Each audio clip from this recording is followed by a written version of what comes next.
In a world where starvation is being seen more and more, it is apparent that we need a solution. Good thing we have one in modifying the genetic makeup of organisms or biomedical engineering of our food. Did you know that roughly 805 million people go undernourished on a daily basis? Or that 1 in 6 people in America face hunger?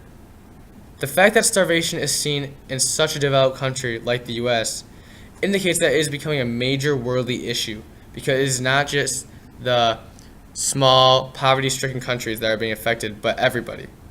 Why is this? A major factor is the fact that the world population grows by 1.1% per year. This means more mouths to feed and less food to feed them. Allowing the process of genetic engineering food sources alleviates this issue because it will make the food supply greater in size. This is a necessity because factors such as global warming cause extremely high temperatures and droughts, conditions that our crops cannot survive. This means that the world food supply is decreasing while the population is increasing, a problem that will, in time, pose a significant threat for humanity's survival. However, if engineers are given full freedom in terms of genetically modifying organisms, humanity's future can be saved. There was, say, a very useful drought tolerance gene in oranges. It could never be transferred to apples by crossing.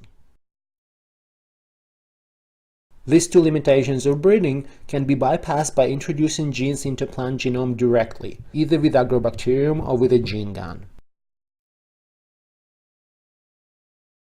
A gene that is being introduced can be isolated from a related plant species, isolated from a completely different organism, or it can be designed on a computer and synthesized in a test tube. Laws like the Safe and Accurate Food Labeling Act of 2015, which regulates the distribution and labeling related to bioengineered foods, hinder curing world hunger because it requires these food companies to pay out of pocket to label their bioengineered products. Therefore, these companies are moving away from engineering their products altogether, and thus, countless amounts of people will continue to go hungry. The Food and Drug Administration needs to get rid of these laws and regulations so that we can use our knowledge of science to create greater food supply to accommodate the growing human population. Otherwise, the Food and Drug Administration is inevitably guaranteeing our future generations' extinction.